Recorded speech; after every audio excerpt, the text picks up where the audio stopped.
রাসূল তো এতিমদের সর্দার। পৃথিবীর কোন এতিম যেন বলতে না পারে নবীজি আমার ব্যাপারে কি বলবেন, আমি তো এতিম মানুষ, আর তিনি আমার ব্যাপারে কিভাবে আমার দরদ বুঝবেন। নবীজিকে আল্লাহ পাক কেমন এতিম বানালেন, সমস্ত দুনিয়ার এতিমদের সর্দার বানালেন। মায়ের পেটে যখন তিনি ছিলেন 6 মাসের সময় মায়ের পেটে থাকাকালীন বাপের এতিম হয়ে গেলেন।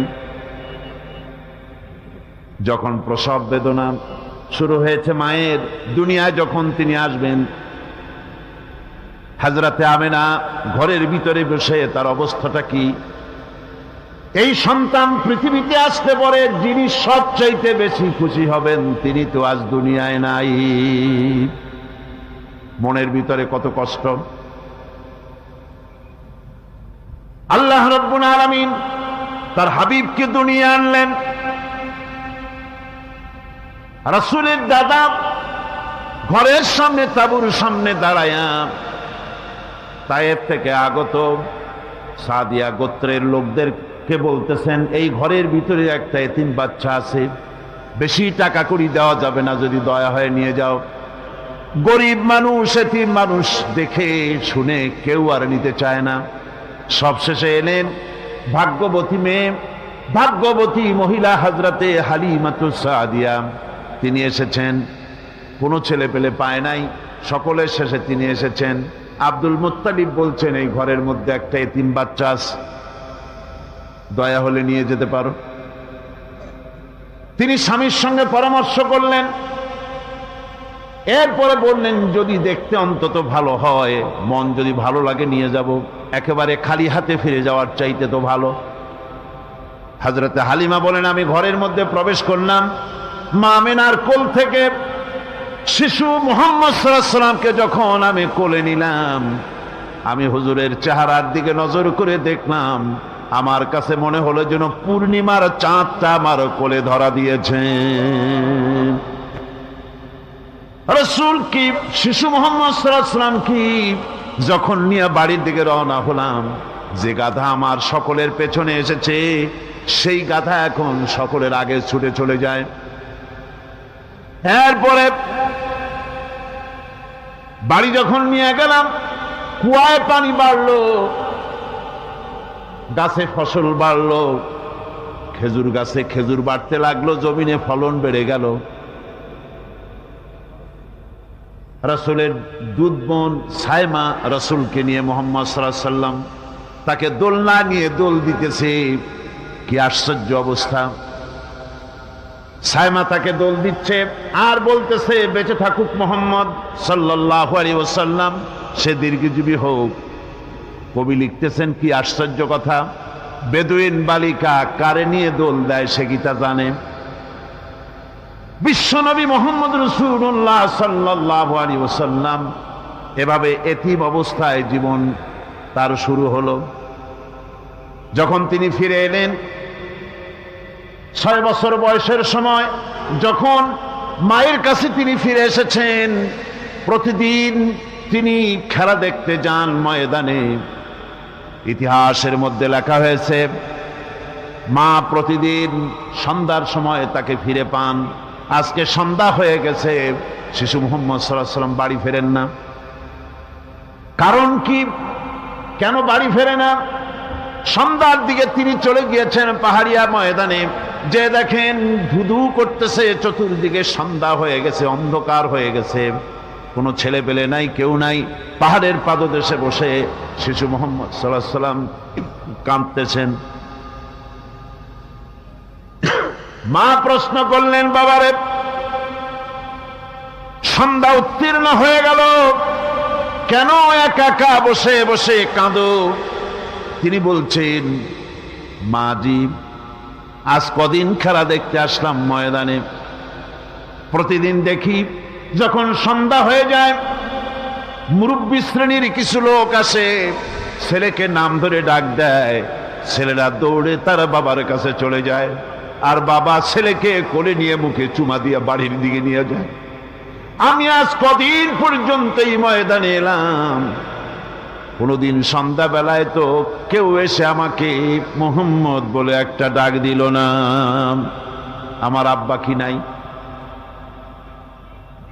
আল্লাহ রাব্বুল আলামিন বলেন, আলাম ইয়াজিদকা ইয়াতীমান ফাআওয়া। এরকম এতিম অবস্থায় পেয়ে আমি কি আপনাকে আশ্রয় দেই নাই? আপনাকে আমি পেয়েছি এতিম অবস্থায়, এরপরে আমি আপনারে আশ্রয় দিলাম। ওয়া ওয়াজাদাকা দাল্লান ফাহাদা। এরপরে আমি আপনাকে পথ হারা পেলাম, আমি আপনাকে পথের দিশা দিয়া দিলাম। ওয়াজাদাকা আইলান ফাআগনা। এরপরে আমি আপনাকে দরিদ্র অবস্থায় পেয়েছি, তারপরে আমি আপনার দারিদ্র মুক্ত করেছি আপনাকে। সুতরাং ফাআম্মাল ইয়াতীমা ফালা তাকহার ওয়া আম্মাস সাইলা ফালা তানহার ওয়া আম্মা বিনি'মাতি রাব্বিকা ফাহাদ্দিস। সুতরাং নবী, এতিমের প্রতি নির্মম ব্যবহার করো না, এতিমের প্রতি ভালো ব্যবহার করো, নির্মমতা দেখাইও না। আর ভিক্ষুককে ধমক দিও না, রূঢ়তা দেখিও না। আর আল্লাহর নেয়ামতের প্রশংসা করো। বহুত মানুষ আছে এতিমরে গলায় ধাক্কা দেয়। মানুষ যখন ভিক্ষা নিতে আসে, গরিব মানুষ ভিক্ষা চাইতে আসছে, ওই মেয়ে আত্মাহিত জানো, দোয়া কুনুত জানো, বাড়ি যেয়ে কাজ করবা, এই সব আজে বাজে কথা বলিয়া ভিক্ষা দেয় না। সাইলকে ধমক দিতে রাসূল করিম সাল্লাল্লাহু আলাইহি ওয়াসাল্লাম নিষেধ করেছেন, সাইলকে ধমক দিও না। গাড়িতে বসে যাচ্ছেন সাহেব, ট্রাফিক মোড়ে যখন সিগন্যাল জ্বললো, গাড়িগুলি দাঁড়ায় গেল, ফকির এসেছে, হাত নাই পাও নাই, বুড়া মানুষ, একটা পয়সা বার করে না। আবার এই মানুষটি ওই ফকিরকে ধমক দিয়া বার করে দিল। এরপরে এই লোকটি যখন কোনো মাজারের কাছে পৌঁছে গেল, 500 টাকার কড় করে নোটটা ফেলে দিল। বলেন টাকা দরকার কার? মরা মানুষের না জিন্দা মানুষের? কার দরকার? যার টাকা দরকার ছিল তারে দেওয়া হলো না, যার দরকার নাই তারে দেওয়া হলো। এরপরে লোকটা না খেয়ে যখন মারা গেল, পথের ফকির, রাস্তার ফকির, না খেয়ে মারা গেছে। এরপরে তার কাফনের কাপড় নাই, লোকটাকে রাস্তার উপরে শোয়া একটা ছেঁড়া কাপড় দিয়ে ঢেকে রেখেছে। বড় লোকেরা, সাহেবরা তখন গাড়ি দাঁড় করে আর 5টা টাকা 2টা টাকা করে তার লাশের উপরে মারতেছে। এটা মানবতার এর চাইতে লাঞ্ছনা, মানবতার জন্য এর চাইতে গঞ্জনা আর কিছুই হতে পারে না। মানবতার প্রতি লাঞ্ছনা এর থেকে আর দুর্গতি কি হতে পারে? বেঁচে থাকার সময় 1টা টাকা আপনি দিলেন না, মরে যাওয়ার পর বিদায় হয়েছে বালাই, এখন দেওয়া শুরু করেছে। আমার বন্ধুগণ, এজন্য এতিমের প্রতি দরদ করার জন্য আল্লাহ পাক কোরআনের ভিতরে পরিষ্কার বলেছেন। রাসূল করিম সাল্লাল্লাহু আলাইহি ওয়াসাল্লাম নিজে এতিম ছিলেন, আর এতিমের প্রতি তার এত দরদ ছিল, একবার তিনি ঈদের দিকে নামাজ পড়ার জন্য যাচ্ছেন, প্রতিমধ্যে দেখেন একটা বাচ্চা ছেলে কাঁদতেছে। এই রাস্তায় কত মানুষ গেল, কেউ দাঁড়ালো না, থমকে বাচ্চার ক্রন্দন কাউকে থামাইতে পারল না। কিন্তু বিশ্ব নবী, দয়ার নবী রাহমাতুল লিল আলামিন বাচ্চার কান্না দেখে পাও বাড়াতে পারলেন না। নবীজি দাঁড়ায় গেলেন, জিজ্ঞেস করেন, ও বাচ্চা, ঈদের দিনে কাঁদো কেন? ঈদের দিনে তো কাঁদতে নাই। বাচ্চা বলে, তোমার কাছে বলবো না, আমি সেই সকালবেলা থেকে বসে আছি, আমি যদি মক্কার আব্দুল্লাহর পুত্র মুহাম্মদ রাসূলুল্লাহ সাল্লাল্লাহু আলাইহি সাল্লামকে পাই, মনের দুঃখ তার কাছে বলবো। বিশ্ব নবী জমিনের উপরে বসে পড়লেন, বাচ্চারে কোলের উপরে উঠায় বলেন, বাচ্চা বলো কি তোমার দুঃখ? তুমি যার জন্য বসেছো আমি তো সেই এতিম নবী, কি বলতে চাও? বাচ্চা বলতেছেন, ইয়া রাসূলুল্লাহ, আমার বাবা মারা গেছে সেই ছোট্টবেলায়, একেবারেই তখন মায়ের পেট থেকে আমি আসার পর বাপ মরে গেল। আমার মা আর একজনের সঙ্গে বিয়ে বসেছে। সেই পুরুষটি আমারে দেখতে পারে না। আমার মা যদি আমারে কোলে করে এসে সহ্য করতে পারে না, আমারে চুমা খাইলে সহ্য করতে পারে না, আমারে খাবার দিলে মা মার খায়। আজ ঈদের দিনে রাতে আমার মা আমাকে বলল, বাবারে তোমার কপাল খারাপ, তোমার বাবা মারা গেছে, তোমাকে সাহায্য করার কেউ নাই, আমি তোমার যত্ন করতে পারলাম না, কোলে নিয়ে চুমাও দিতে পারি না, আমার এমনই কপাল খারাপ। সুতরাং এতিমের দরদ এতিম ছাড়ার কেউ বুঝবে না।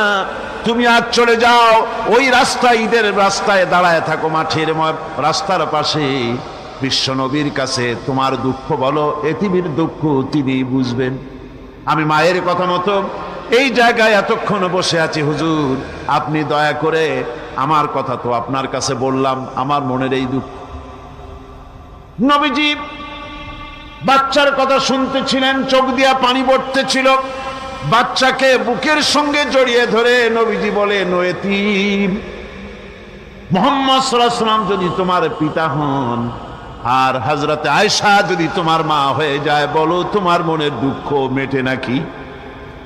ছেলে ডুকরে কেঁদে উঠলো আর বলল, ইয়া রাসূলুল্লাহ, আপনি যদি আমার পিতা হন আর আয়েশা যদি আমার মা হয়ে যায়, এর থেকে বড় সৌভাগ্যের আমার তো আর কিছুই নাই।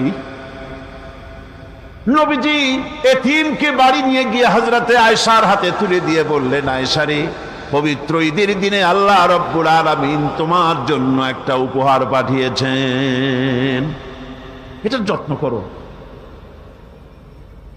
এতিমের প্রতি দরদ রাখার জন্য আল্লাহ রব্বুল আলামিন বলেছেন, এতিম, মিসকিন, বিধবা, অসহায় লোক, তাদের প্রতি যাতে করে মুসলিম সমাজ লক্ষ্য রাখে, সেজন্য আল্লাহ পাক নির্দেশ করেছেন। বুখারী এবং মুসলিম শরীফের হাদিসে এসেছে, আস-সাই আলাল আরমালাত ওয়াল মিসকিন কাস-সাই ফি সাবিলিল্লাহ। বিধবাদের জন্য, মিসকিনের জন্য কেউ যদি কোনো উদ্যোগ গ্রহণ করে, কেউ কোনো সাহায্য দেয়, জিহাদের ময়দানে জিহাদ করে আল্লাহর রাস্তায় যে সওয়াব পাওয়া যায়, যে মর্যাদা পাওয়া যায় আল্লাহর কাছে, এতিম, মিসকিন, বিধবাকে সাহায্য করলে সেই সওয়াব আল্লাহ রাব্বুল আলামিন আমলনামায় দিয়ে দেন। আমাদের প্রিয় নবী এতিম মিসকিনদের খুবই ভালোবাসতেন তার নিজের চাকর হযরত যায়েদ ও আনাস রাদিয়াল্লাহু তাআলা আনহুকে। সে সম্পর্কে এখন আলোচনা করা হচ্ছে। তার চরিত্রই প্রমাণ করে নবীদেরকে বায়নাত দেওয়া হয়েছে, এমন চরিত্র, আচার আচরণ দেওয়া হয়েছে যাতে করে লোকেরা অভিভূত হয়ে যায়, আকৃষ্ট হয়ে যায়। হযরতে যায়েদ, তিনি তো কৃতদাস ছিলেন, হারায় গেলেন বাপ মা থেকে, আর এরপরে কুদরত তারে মুহাম্মদ সাল্লাল্লাহু আলাইহি ওয়াসাল্লামের ঘরে উঠায় দিল। তিনি তখন আল্লাহর নবী, তখনও নবুয়তের দায়িত্ব পান নাই। যায়েদের পিতার কাছে খবর হয়ে গেল, যায়েদ আছে রাসূলের বাড়িতে, মুহাম্মদ সাল্লাল্লাহু আলাইহি ওয়াসাল্লামের বাড়ি মক্কায়। তারা এসে হুজুরের সঙ্গে দেখা করে বললেন, মুহাম্মদ সাল্লাল্লাহু আলাইহি ওয়াসাল্লাম, জানতে পেরেছি আপনার কাছেই আমাদের ছেলে যায়েদ আছে, মেহেরবানি করে তাকে আমাদেরকে ফিরায় দেন। হুজুর বলেন, যায়েদ যদি তোমাদেরকে চিনতে পারে আর যদি যেতে চায়, আমার পক্ষ থেকে কোনো আপত্তি নাই, অবশ্যই যাবে। তবে যায়েদ যদি যেতে না চায়, আমি এমন লোক নই যে কেউ আমার কাছে থাকতে চাইলে আমি জোর করে তাকে ঠেলেও দিতে পারি না, আমি তেমন লোক নই। পিতা বললেন, আপনি অবশ্যই যুক্তিপূর্ণ কথা বলেছেন। হযরতে যায়েদ কানা হলো। হুজুর বললেন, তুমি কি চেনো এদের? কি? যায়েদ বললেন, চিনি, ইনি আমার বাবা, উনি আমার চাচা। যায়েদের পিতা বলেন, বাবারে বাড়ি চলো, তোমার মা কেঁদে কেঁদে হয়রান, চলো বাড়ি যাই, বাড়ির যা কিছু আছে সব তোমাকে ফিরিয়ে দেওয়া হবে। হযরতে যায়েদ বলতেছেন, পিতা, বাড়িতে যা আছে তাই শুদ্ধ, তামাম দুনিয়াটা যদি আমারে দেওয়া হয়, এই লোকটির কাছে থেকে যে ব্যবহার পেয়েছি, আমি এই লোকের কদম ছেড়ে যেতে পারি না। তার চরিত্রই প্রমাণ করে তিনি নবী। কি ব্যবহারটা পেয়েছেন।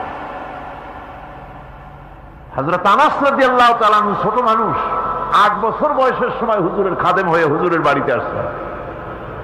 আচ্ছা, 8 বছর বয়সের কিশোর ভুল তো করতেই পারে। গরম পানি চাইলে ঠান্ডা পানি এনে দেবে, স্যান্ডেল চাইলে জুতো আনবেন, বিছানা বিছাইতে বললে উঠাই পড়ে, এটা স্বাভাবিক। কিশোর মানুষ, ছোট মানুষ। এবার শুনুন, বাইয়ানাত কারে বলেন? নবীদের বাইয়ানাত আল্লাহ যে দিয়েছেন সেটা কি জিনিস?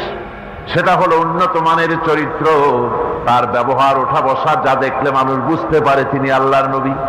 হযরতে আনাসের মুখে শুনুন, হযরতে আনাস রাদিয়াল্লাহু তাআলা আনহু বলেন, একাধিক ক্রমে টানা 10টি বছর রাসূলের খেদমতের ভিতরে নিয়োজিত ছিলাম। 10টি বছরের ভিতরে একটা দিনের জন্য নবীজি আমাকে ধমক দিয়ে কথা বলেন নাই। তো ধমক দিলেন না আমারে, এটা করছো কেন, এটা করো নাই কেন? সুবহানাল্লাহি বিহামদিহি।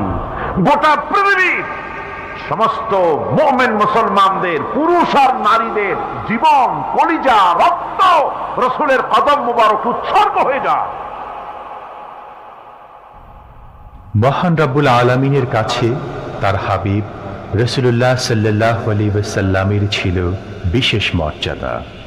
আসুন আমরা সে সম্পর্কে আলোচনা শুনি। আমার ভাইরা, রাসূল পাক সাল্লাল্লাহু আলাইহি ওয়াসাল্লাম আল্লাহর নবী এমন এক মহান সত্তা ছিলেন যে তিনি দোয়া আল্লাহর দরবারে হাত উঁচু করতে দেরি আছে, কিন্তু দোয়া কবুল হতে দেরি নাই। হিজরত করে মদিনায় এসেছেন, নামাজ পড়তে দিল চায়, কাবা শরীফের দিকে ফিরে যদি নামাজ পড়তে পারতাম দিলটা বড় ভালো লাগতো, কিন্তু হাত উঁচু করে মোনাজাত করতেছেন না, আল্লাহর কাছে বলতেওছেন না যে আল্লাহ তুমি আমার কিবলাটা বাইতুল মুকাদ্দাস থেকে ফিরাইয়া মক্কা শরীফে বাইতুল্লাহর দিকে ফিরাইয়া দাও। মুখেও বলতেছেন না, মনেও না, শুধু আকাশের দিকে বারবার তাকাচ্ছেন, মোনাজাত করেন নাই। মনে মনে আশা পোষণ করতেছেন যদি এমন একটা ওহী নাজিল হয়ে যেত।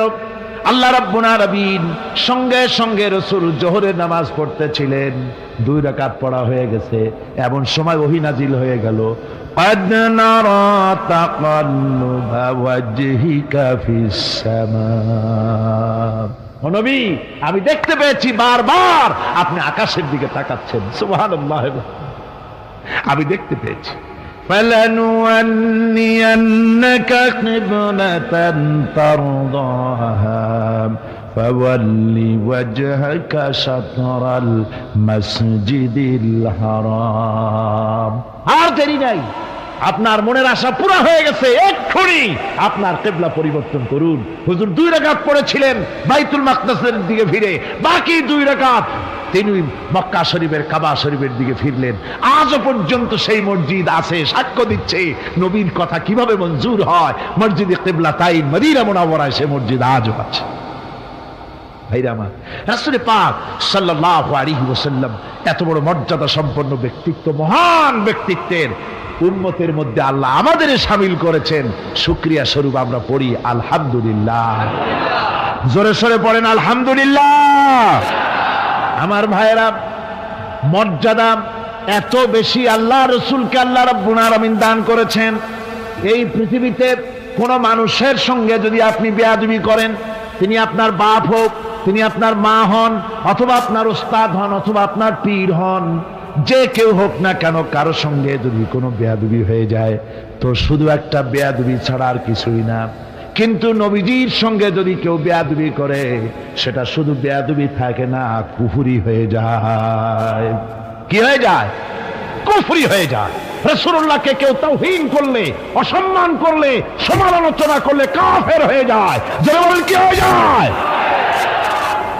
কত বড় মর্যাদা! রাসূল পাক সাল্লাল্লাহু আলাইহি ওয়াসাল্লাম, তার সামনে সাহাবায়ে কেরাম বসা, হুজুর কথা বলছেন, সাহাবায়ে কেরাম তারাও কথা বলছেন। কথা বলতে বলতে এক পর্যায়ে সাহাবীদের গলার আওয়াজ বড় হয়ে গেছে, হুজুরের গলার আওয়াজ শোনা যায় না, সাহাবীদের গলার আওয়াজটা বড় হয়ে গেল। আল্লাহ রাব্বুল আলামিন এতটুকুর বরদাস্ত করলেন আমার নবীর গলার আওয়াজের চাইতে তোমাদের আওয়াজ বড় হলো কেন? সঙ্গে সঙ্গে ওহী নাজিল হয়ে গেল। আল্লাহ রাব্বুল আলামিন বলেন, ইয়া আইয়ুহাল্লাযীনা আমানু লা তারফাউ আসওয়াতাকুম ফাওকা সাওতিন নবী। ও বিশ্বাসীরা, খবরদার, তোমরা যারা ঈমান এনেছো শোনো, তোমাদের গলার আওয়াজ যেন আমার নবীর গলার আওয়াজের চাইতে বড় না হয়ে যায়। যদি তা হয়, আনতাহবাতা আমালুকুম, জীবনের সমস্ত ভালো কাজগুলি আমি আল্লাহ বরবাদ করে দেব। আজ পর্যন্ত এই আয়াতে কারিমা রাসূল পাক সাল্লাল্লাহু আলাইহি ওয়াসাল্লামের রওজায়ে আতহারের সামনে সবুজ সাইনবোর্ডের উপরে সোনার অক্ষর দিয়ে এই আয়াতে কারিমা লেখা রয়েছে, সুবহানাল্লাহ। সর্বকালের, সর্বযুগের সর্বশ্রেষ্ঠ মহামানব, সর্বশ্রেষ্ঠ বিশ্বনবী, আল্লাহর পরে যার মর্যাদা, তিনি হচ্ছেন মুহাম্মদ রাসূলুল্লাহ সাল্লাল্লাহু আলাইহি ওয়াসাল্লাম। রাসূলুল্লাহ সাল্লাল্লাহু আলাইহি ওয়াসাল্লামের প্রতি মহান আল্লাহর ভালোবাসার অন্যতম নিদর্শন হচ্ছে মেরাজ। এর মাধ্যমে আল্লাহ রাব্বুল আলামিন তার বন্ধুকে নিজের সান্নিধ্যে নিয়েছিলেন। এখন আমরা শুনব সেই মেরাজের কাহিনী। দুলির ধরা থেকে রাসূলকে আরশে আজিমে নিয়ে যাওয়া হবে। বোরাক এলো। বোরাক হচ্ছে বারকুন থেকে উৎপত্তি। এর অর্থ হচ্ছে বিজলি, বৈদ্যুতিক গতি সম্পন্ন, ঘোড়ার চাইতে ছোট, খচ্চরের চাইতে বড়, এই জাতীয় একটা প্রাণীর মতো হযরতে জিবরাইল নিয়ে আসলেন। আমাদের দেশে কারো কারো বাড়িতে আয়নায় বাংলানো থাকে এই ছবিটা। ঘোড়া আছে, দুইটা ডানা আছে, মাথাটা মেয়ে লোকের মতো, চুলগুলো ঝুলে পড়ছে, নিচে লেখা আছে হাজা বুরাকুন নবী সাল্লাল্লাহু আলাইহি ওয়াসাল্লাম। আন্দাজে কোথায় পাইছে আল্লাহ? মিথ্যে কথা, বাজে কথা। আল্লাহ এরকম একটা মেয়ে লোক মার্কা ঘোড়া পাঠাইছিল হুজুরকে নেওয়ার জন্য, এটা কথা হইল? রাসূলকে মক্কা থেকে, উম্মে বাবে উম্মে হানি থেকে হুজুরকে বের করে নিয়ে যাওয়া হলো বাইতুল মাকদাসে। সমস্ত পয়গম্বর, দুনিয়া আল্লাহ যাদের পাঠিয়েছিলেন, সমস্ত রূহ উপস্থিত ছিল সেখানে। রাসূল করিম সাল্লাল্লাহু আলাইহি ওয়াসাল্লাম এখান থেকে মেরাজ করলেন। এতটুকুন ছিল ইসরা। কোরআনে কারীম বলছে, আজকের কারি সাহেব যেখান থেকে তেলাওয়াত করেছিলেন, সুবহানাল্লাযী আসরা বিআবদিহি লাইলাম মিনাল মাসজিদিল হারামি ইলাল মাসজিদিল আকসা। সুবহানাল্লাযী, সমস্ত দুর্বলতা, অক্ষমতা থেকে মুক্ত সেই সত্তা যিনি তার বান্দাকে ইসরা করিয়েছেন, মেরাজ করিয়েছেন। কোন সুবহানাল্লাহ। সমস্ত দুর্বলতা, অক্ষমতা থেকে মুক্ত তিনি পার করে নিয়ে গিয়েছেন। তারপরে মুহূর্তের ভিতরে মহাশূন্য পাড়ি দিয়ে, সেই মহাশূন্য মানে কি? এইখান থেকে সূর্য কত দূরে জানেন না? 9,30,00,000 মাইল দূরে এখান থেকে সূর্য। সেই সূর্য, তারপরে রয়েছে গ্যালাক্সি, মিল্কি ওয়ে, গ্রহ নক্ষত্র, সে যে কত দূরে, যে সমস্ত তারকা, এমন বহুত তারকা আছে যে তারকা সৃষ্টির পর তার আলো পৃথিবীর মাটি আজ পর্যন্ত স্পর্শ করে নাই, অথচ আলোর গতি প্রতি সেকেন্ডে কত মাইল? 1,86,000 মাইল। এই 1,86,000 মাইলের সেকেন্ড, এর মিনিট, এর ঘন্টা, এর দিন, এর সপ্তাহ, এর মাস, এর বছর, এটাকে বলা হয় লাইট ইয়ার, আলোকবর্ষ। সেই তারকা তৈরি হওয়ার পর কত সহস্র সহস্র লাইট ইয়ার চলে গেল, আজ পর্যন্ত সেই তারকার আলো পৃথিবীর মাটি স্পর্শ করতে পারে নাই। তাহলে সেই তারা কোথায়? আল্লাহ রাব্বুল আলামিন তার হাবিবকে চাঁদ, সূর্য, গ্রহ, নক্ষত্র, মহাশূন্য পাড়ি দিয়ে তারপরে 7 আকাশ পাড়ি দিয়ে সিদরাতুল মুনতাহা পর্যন্ত নিয়ে গেলেন। জোরে কোন সুবহানাল্লাহ। এবার সিদরাতুল মুনতাহা পর্যন্ত যাওয়ার পথে যত ঘটনা ঘটলো সেগুলো আপনারা ইতিহাস থেকে পড়ে নেবেন, ওগুলি বলার সময় আমার কাছে নাই। সিদরাতুল মুনতাহায় যাওয়ার পর হযরত জিবরাইল বলেন, আর আমি যেতে পারবো না, এটা হলো বিপজ্জনক বর্ডার, আমি যদি আর এক চুল অগ্রসর হই তাহলে আমি জ্বলে পুড়ে ছাই হয়ে যাব, আমার আর যাওয়ার অধিকার নাই। হুজুর সেখানে বসে থাকলেন। জিবরাইল বলে গেলেন, এখান থেকে আপনাকে নেওয়ার কুদরতি ব্যবস্থা হয়ে যাবে। রাসূল দুনিয়ায় ফিরে এসে হযরতে বেলালকে ডেকে বলেছিলেন, বেলাল গো, এমন কি আমল তুমি করো আমারে শোনাও। হযরতে বেলাল বলেন, হুজুর আমার আমল তো সব আপনি জানেন। কয় না, কি করো শোনাও। বেলাল বলেন, হুজুর খাস আমলের মধ্যে এতটুকু আছে যে আমি কখনো বিনা উজুতে থাকি না, যখন উজু চলে যায় উজু করি আর উজুর ইহতিমামের জন্য 2 রাকাত নফল নামাজ পড়ি। হুজুর বলেন, বেলাল তুমি এই আমল ছাড়বা না, কারণ সিদরাতুল মুনতাহায় হযরত জিবরাইল আমারে যখন ছেড়ে চলে গেলেন আমার একা একা বড় ভয় লাগতে লাগলো। তখন আমার মনে হচ্ছিল তুমি যেন আমার চতুর্দিকে হাঁটতেছো। আমার ভাইরা, রফরাত নামক বিছানা চলে এলো। কুদরতি এই বিছানায় চড়ে নবীজি আল্লাহ রাব্বুল আলামিনের দরবারে আরশে আজিমে পৌঁছে গেলেন। জোরে বলেন সুবহানাল্লাহ, জোরে বলেন সুবহানাল্লাহ। যেখানে পৃথিবীর কোন মানুষের যাওয়া সম্ভব নয়, গোটা পৃথিবীর মানুষের মর্যাদা আল্লাহ পাক বাড়ায় দিলেন, আরশে আজিমে হুজুরকে নিয়ে গেলেন। তারপরে তিনি কথাবার্তা হুজুরের সাথে কি বললেন সেই কথাগুলি নিয়ে আমাদের দেশে কথা হলো এই যে হুজুরকে নিয়ে আল্লাহ 5 ওয়াক্ত নামাজ দিছিলেন তো 50 ওয়াক্ত। মুসা আলাইহিস সালামের সাথে দেখা না হইলে তো কাম সারছিল, আমাদের আর উপায় ছিল। আরে ভাই, শুধু নামাজ দেওয়াই যদি উদ্দেশ্য হবে তাহলে রোজার মতো তো আল্লাহ দুনিয়ায় বসে দিতে পারতেন কিনা, হজের মতো জাকাতের মতো পারতেন কিনা। শুধু নামাজের জন্য নয়, আল্লাহ পাকের কায়নাত দেখাবার জন্য আল্লাহ পাক তাকে নিয়েছিলেন। বেহেশত দেখাইছেন, দোজখ দেখাইছেন, ভালো কাজ করলে কিরকম শান্তি হবে, খারাপ কাজ করলে কিরকম শাস্তি হবে চোখে দেখায় দিয়েছেন মুহাম্মদ রাসূলুল্লাহ সাল্লাল্লাহু আলাইহি ওয়াসাল্লামকে। মেরাজ থেকে ফিরে এলেন, ঘরে এসে দেখেন উজুর পানি, উজু করে যে গেছিলেন উজুর পানি তখনও গড়াচ্ছে। যে দরজা দিয়ে বেরিয়েছিলেন দরজাটা ধাক্কায় তখনও কাঁপতেছে। যে বিছানায় শোয়া ছিলেন সে বিছানায় মানুষ শুয়ে থাকলে যেমন উষ্ণ থাকে সেরকমের উষ্ণ ভাব তখনও আছে। কেমনে হলো মাথায় ঢুকবে না। সুবহানাল্লাহ কোন ঢুকবে, জোরে কোন সুবহানাল্লাহ। এটার ব্যাপারে কোন বিজ্ঞান দর্শন যুক্তির প্রয়োজন নাই।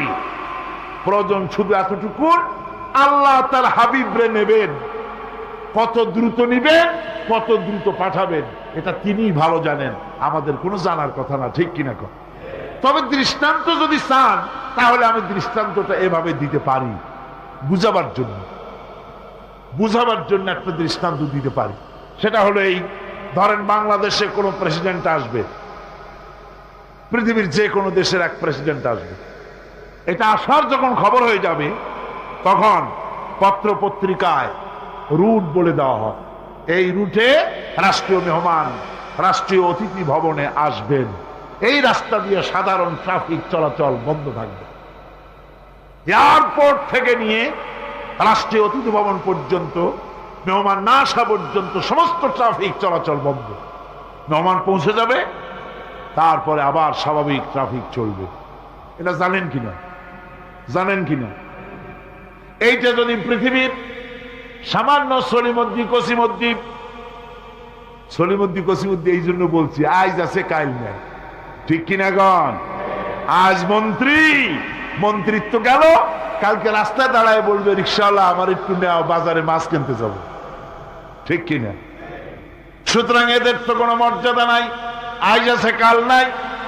এই দুনিয়ার সলিমুদ্দি কসিমুদ্দির জন্য যদি এভাবে ট্রাফিক চলাচল বন্ধ করে দেওয়া হয়, তাহলে আকাশ এবং জমিনে আল্লাহ রাব্বুল আলামিনের সর্বশ্রেষ্ঠ মেহমান জনাবে মুহাম্মদ রাসূলুল্লাহ সাল্লাল্লাহু আলাইহি সাল্লাম, এই মেহমান আল্লাহর দরবারে যাবেন।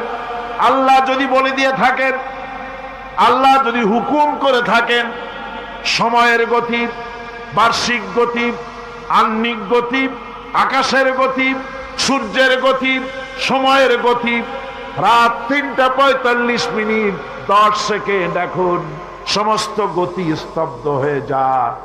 আমার হাবিব আমার দরবার থেকে ঘুরে যখন ঘরে ফিরে যাবেন, আবার ৩:৪৫ 11 সেকেন্ড থেকে শুরু হয়ে যাবি। ইসলাম প্রচার করতে গিয়ে আমাদের প্রিয় নবীর উপর চলেছে অকথ্য নির্যাতন, যার প্রমাণ তায়েফের ঘটনা। সেই কাহিনী এখন আমাদের সামনে সুললিত কণ্ঠে তুলে ধরছেন প্রখ্যাত মুফাসসিরে কোরআন হযরত মাওলানা দেলওয়ার হোসাইন সাঈদী। ক্যাসেটটির প্রযোজনায় সিএইচপি, পরিবেশনায় স্পন্দন অডিও ভিজুয়াল সেন্টার, ঢাকা। শুনুন তায়েফের কাহিনী। তায়েফের ময়দানে আমার রাসূল রক্ত দিয়েছেন। আমি সেই তায়েফ সফর করেছি। সেই তায়েফ, আমি তায়েফের ইতিহাস হাদিসে পড়েছি, চোখে দেখি নাই। তায়েফের চিত্র নিজের চোখে দেখে প্রাণ ভরে কেঁদেছি, যেখানে রাসূলের রক্ত পড়েছে। 3টি জায়গায় রাসূলের রক্ত পড়েছে। সবচাইতে বেশি রক্ত পড়েছিল যে জায়গাটিতে, সেই জায়গায় প্রাণ ভরে কেঁদেছি। আমার স্ত্রী আমার সাথে ছিলেন। আমি তায়েফে গিয়ে লোকেরা আমাকে যখন বলল বিশ্রাম নিতে, আমি বললাম না, বিশ্রাম করব না, আগে আমারে নিয়ে যাও। আমার রাসূলকে মারছিল যে রাস্তাটা, ওই রাস্তাটা আমার আগে দেখাও। 3 দিনের না খাওয়া, রাস্তার 2 দিকে কাফেরেরা দাঁড়ানো, চতুর্দিক থেকে পাথর মারা শুরু করে দিল। আহারে, এমন সুন্দর চেহারার মানুষ দেখে কেমনে মারল তারা। হুজুর পড়ে গেলেন, ওরা কাফেরেরা এসে জোর করে ধাক্কা মেরে হাঁটালো। আবার হুজুর পড়ে গেলেন, বেহুশ হয়ে পড়লেন। আবার ওরা উঠাইয়া জোর করে আবার হাঁটালো। তৃতীয় শেষ জায়গায় গিয়ে হুজুর বেহুশ হয়ে পড়ে গেলেন। শরীর থেকে সবচাইতে বেশি রক্ত পড়েছে সেখানে। আমি লম্বা সেজদায় পড়ে এত কান্দা কাঁদছি, আরে আমার নবীজির রক্ত পড়েছে এই মাটিতে। ফেরেশতারা এসে বলছেন, হে রাসূল, আপনার এই অবস্থা থেকে আকাশের ফেরেশতারা কাঁদতে কাঁদতে অস্থির হয়ে গিয়েছে। আপনি আমাদের অনুমতি দেন, এই পাহাড় চাপা দিয়া কাফেরের গোষ্ঠী সাফ করে দেই। আমার নবীজি বললেন, না, আমি তা বলবো না। আমি তো পৃথিবীর মানুষকে প্রতিশোধ নিতে আসি নাই। আমি যদি হুকুম করি আর আমার হুকুম মতো সবগুলি যদি পাথর চাপা দিয়ে মারিয়ে ফেলে দাও, তাহলে আমি কালে পৌঁছাবো লা ইলাহা ইল্লাল্লাহু মুহাম্মাদুর রাসূলুল্লাহ। সঙ্গে যায়েদ, রক্তাক্ত শরীর। আরে, যেই শরীরের দিকে মানুষ একবার তাকাইলে চোখ ফিরাইতে পারত না। হযরত আয়েশা বলেছেন, যে সমস্ত নারীরা ইউসুফ আলাইহিস সালামের দেখে হাত কেটে ফেলাইছিল, ওরা যদি আল্লাহ রাসূলকে দেখতো, হাত কাটতে কাটতে কলিজা কাটে ফেলাই দিত, টের পাইতো না। এমন মানুষের গায়ে কেমনে পাথর মারল।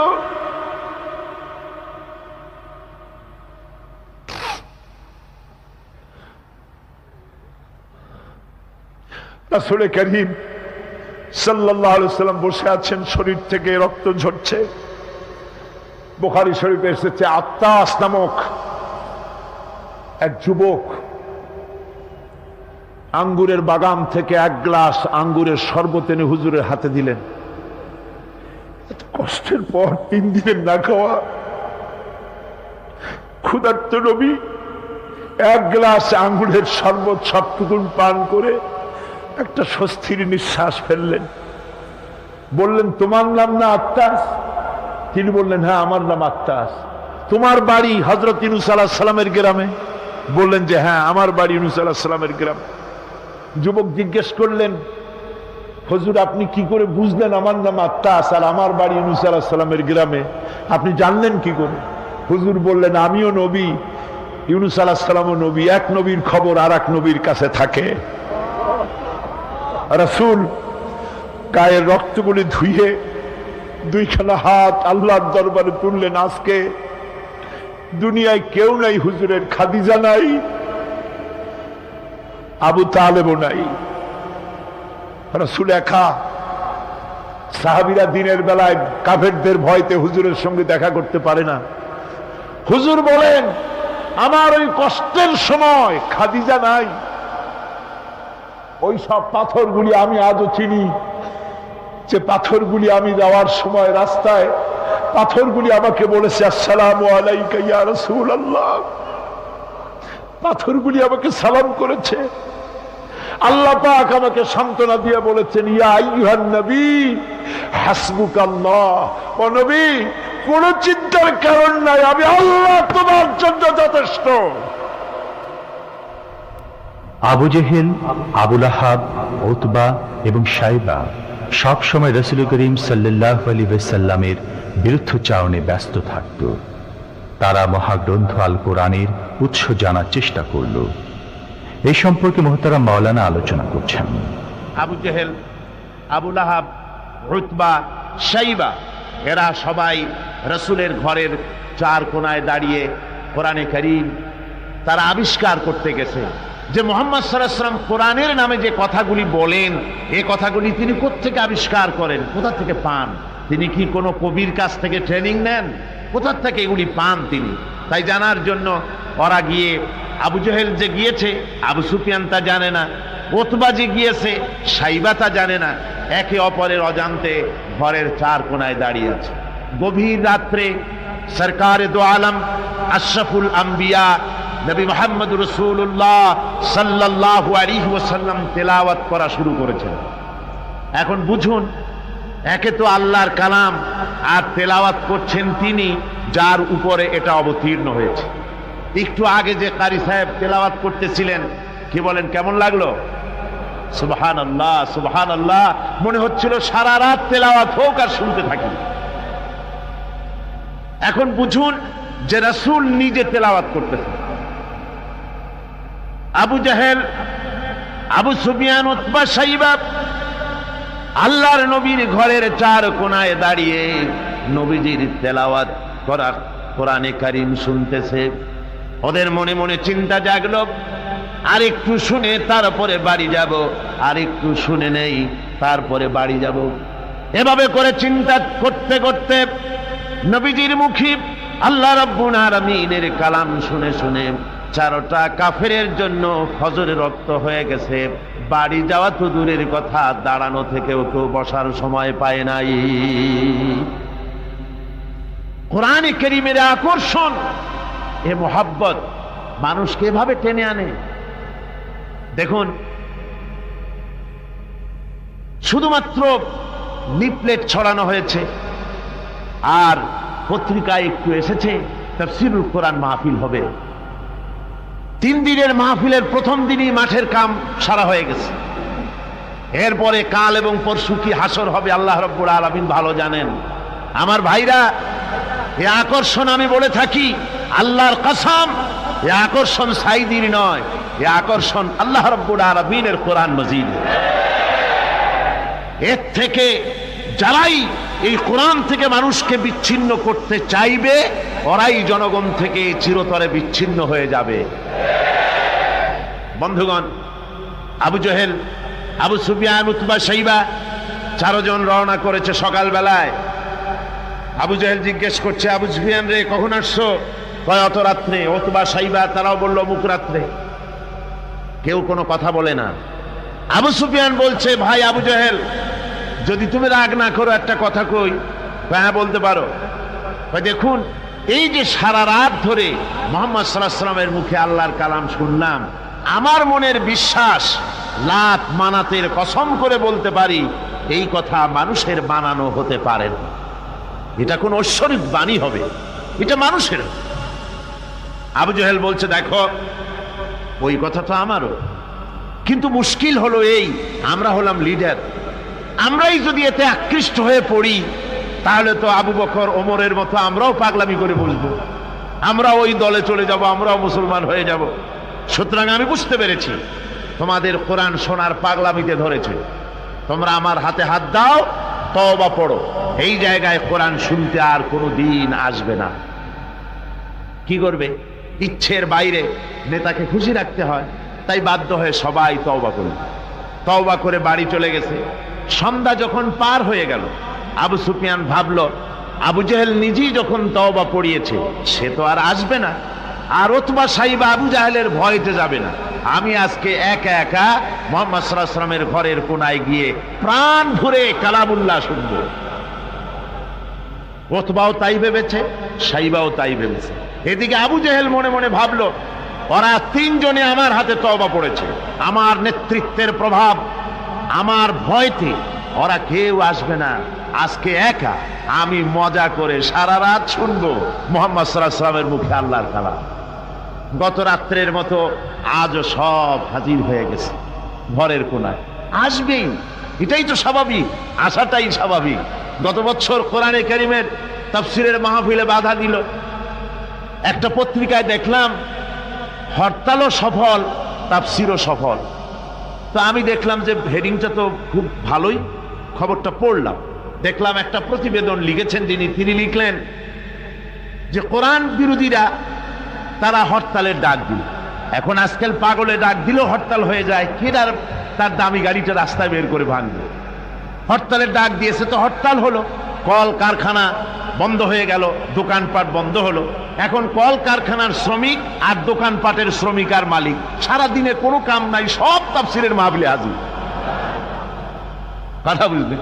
শেষ পর্যন্ত এও দেখা গেল, আমার কাছে রিপোর্ট এসেছে, যারা বাধা দিয়েছিল তারা কয় যে কিছু টাকা তো পাই, কাজে কিছু না করলে টাকাটা হালাল হয় কেমন?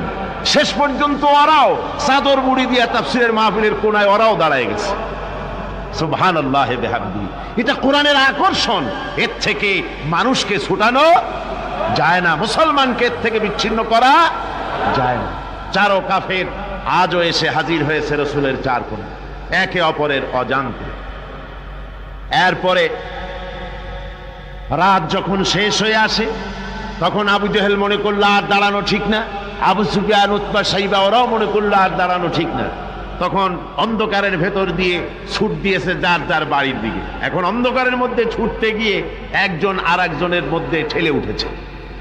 আবু জেহেল ঠেলার চোটে ঘাবড়ে গিয়েছে, বলল কে? কয় আমি আবু সুফিয়ান। তুমি কেডা? কয় যে আমি আবু জেহেল। আবু জেহেল বলছে, আবু সুফিয়ান, কালকে তুমি আমার হাতে তওবা পড়লে, আজকে আসলে কেন? কয় যে দেখো মাতবাড়ি সব জায়গায় চলে না, তুমি আসলা কেন সেটা কও আগে। চারজন চলতেছে। আবু জেহেল বলল যে শোনো, কোরআনে কারীম শোনা থেকে মানুষকে আমরা বন্ধ করতে পারবো না, আইন পাশ করতে হবে, আইন করে কোরআন শোনার পথকে রুদ্ধ করে দিতে হবে। এরপরে তারা আইন পাশ করলো। কি আইনটা পাশ করলো? আল্লাহ রাব্বুল আলামিন কোরআনে কারীমে ওদের সেই আইনটা, ওরা যেটা পাশ করলো ওইটা কোরআনে কারীমে আল্লাহ কোট করে রাখলেন। যেহেতু আবু জেহেল মরে যাবে, কিন্তু তার নাতিরা তো মরবে না, ওর নাতিরা তো থাকবে কিয়ামত পর্যন্ত, ওর দৌহিত্র, ওর পৌত্র যা কিছু আছে এগুলো বেঁচে থাকবে দীর্ঘদিন। ওরাও যে এই একই আচরণ করবে তা যেন মুসলমানেরা বোঝে, এই জন্য ওদের সেই আইনটা আল্লাহ রাব্বুল আলামিন, ওরা বলল কি কোরআন সম্পর্কে, তা কোরআনে কারীমে আল্লাহ কোট করে রাখলেন কি? وقال الذين كفروا لا تسمعوا لهذا القرآن والغوا فيه। আজকে এই প্রথমই তেলাওয়াত হয়েছে আয়াত। আমার বন্ধুগণ, আল্লাহ পাক কোরআনে কারীমে বলছেন, কাফেররা সিদ্ধান্ত নিল লা তাসমাউ লিহাদাল কুরআন, কোরআন শরীফ শুনো না, কোরআন শরীফ, কোরআনে কারীম শুনতে যেও না। ওয়াল গাও ফি, কোরআন তো শুনবেই না, বরং কোরআনের আলোচনা, কোরআন যেখানে আলোচনা হয়, তেলাওয়াত হয়, সেখানে বাধার সৃষ্টি করো, বাধা দাও, ডিস্টার্ব করো। সর্বরকমের বাধার দিয়ে কোরআনে কারীম শোনার পথকে বন্ধ করে দাও। হাজারো প্রচেষ্টা চললো কোরআনে কারীম বন্ধ করে দেওয়ার জন্য, কিন্তু কোরআনে কারীম এটা কি বন্ধ হওয়ার জিনিস? কি বলেন, বন্ধ হওয়ার জিনিস?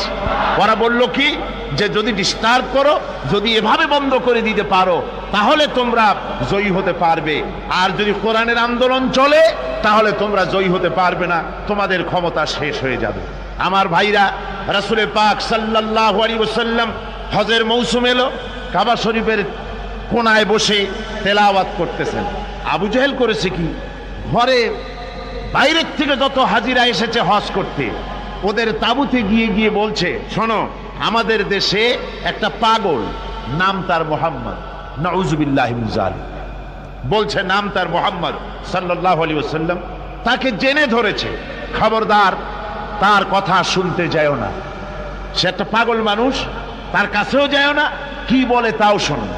এখন অবস্থাটা এই হয়েছে, বাইরের থেকে যারা এসেছে তারা তো মুহাম্মদ সাল্লাল্লাহু আলাইহি ওয়াসাল্লামের নাম জানে না। আবু জেহেল নিজে গিয়া ঘরে ঘরে হুজুরের নামটা পরিচয় করায় দিয়ে আসে। এরপরে এই সমস্ত মানুষের একটা কৌতূহল, এই কোন জিনিস সম্পর্কে মানুষকে যদি নিষেধ করা হয়, সেই জিনিসটা জানার জন্য, দেখার জন্য মানুষের কিউরিসিটি জাগে বেশি। এখন যখন নিষেধ করা হলো, লোকেরা ভাবলো নেতা বলেছে, শুনবো না কি বলে, কিন্তু পাগলটা কেমন একটু দেখে আসি না। চলে গেছে কাবা শরীফের পাশে, যায়া রাসূল সাল্লাল্লাহু আলাইহি ওয়াসাল্লামের চেহারা মোবারকের দিকে, তার চেহারা আনোয়ারের দিকে যখন এরা তাকিয়েছে, রাসূল পাক সাল্লাল্লাহু আলাইহি ওয়াসাল্লামের চেহারা মোবারকের দিকে তাকিয়ে ওরা বলছে, এই লোকটা কি পাগল হতে পারে? এত সুন্দর চেহারার মানুষ, সে কি কোনোদিন পাগল হতে পারে? নিশ্চয়ই পারে। রাসূল পাক সাল্লাল্লাহু আলাইহি ওয়াসাল্লামের চেহারা মোবারক, সুবহানাল্লাহ, মানুষের যদি নজর পড়ে যেত আল্লাহ রসুলের প্রতি, সেই চেহারা থেকে মানুষ চোখ ফিরাতে পারত না। হাদিস শরীফে এসেছে, রসুল যখন ঘেমে যেতেন, ঘামের বিন্দুগুলি যখন গলার উপরে, কপালে, গালের উপরে যখন জমতো, দূরের থেকে এটাকে মুক্তোর দানার মতো বলে মনে হতো। এত সুন্দর চেহারা আল্লাহ রাব্বুল আলামিন তাকে দিয়েছিলেন। ওরা বলল, এই লোক কি কোনোদিন পাগল হতে পারে? আমরা তো পাগল দেখেছি, চুলগুলো থাকে উস্কো খুস্কু, দাড়ি একটা থাকে এদিক আর একটা থাকে ওদিক, দাঁতে থাকে ময়লা, চোখগুলো থাকে উদাস উদাস ভাব, হাতে থাকে নখ, জামা কাপড় ময়লা বিশ্রী, এই তো পাগলের পরিচিতি। আর এত সুন্দর সুবিন্যস্ত, শ্মশ্রু মণ্ডিত সুন্দর চেহারা, মাথার চুলগুলো এত সুন্দর ভুরু, টানা টানা আঁখি, এত সুন্দর মানুষ আমরা জীবনে কোনোদিন দেখি নাই। এ তো কখনো পাগল হতে পারে না। দেখি না বলে কি, কানের থেকে আঙ্গুল খুলে ফেলেছে। আর অমনি রাসূল পাক সাল্লাল্লাহু আলাইহি ওয়াসাল্লামের তেলাওয়াত করা কালামে পাক ওদের কানের মধ্য দিয়া ঢুকে কলিজায় স্পর্শ করেছে। আমার বন্ধুগণ, শুনতে শুনতে বহিরাগত লোকগুলির চোখ দিয়ে পানি পড়া শুরু করে দিয়েছে, এবং নিজেদের অজান্তে নিজেদের মুখ থেকে, ওদের মুখ থেকে বেরিয়ে গেল, আশহাদু আল্লা ইলাহা ইল্লাল্লাহু ওয়াহদাহু লা শারীকা লাহু ওয়া আশহাদু আন্না মুহাম্মাদান আবদুহু ওয়া রাসূলুহু। কাফেরদের সাথে রাসূলুল্লাহ সাল্লাল্লাহু আলাইহি ওয়াসাল্লাম হুদায়বিয়া সন্ধি করেন। এর কিছু কিছু শর্ত সাহাবীদের পক্ষে মানা খুবই কষ্টকর ছিল, কিন্তু কৌশলগত কারণেই তারা এই চুক্তি মেনে নিয়েছিলেন। এবারের প্রসঙ্গ হুদায়বিয়া সন্ধি। হুদায়বিয়ার দিনে, হুদায়বিয়ার সন্ধির দিনে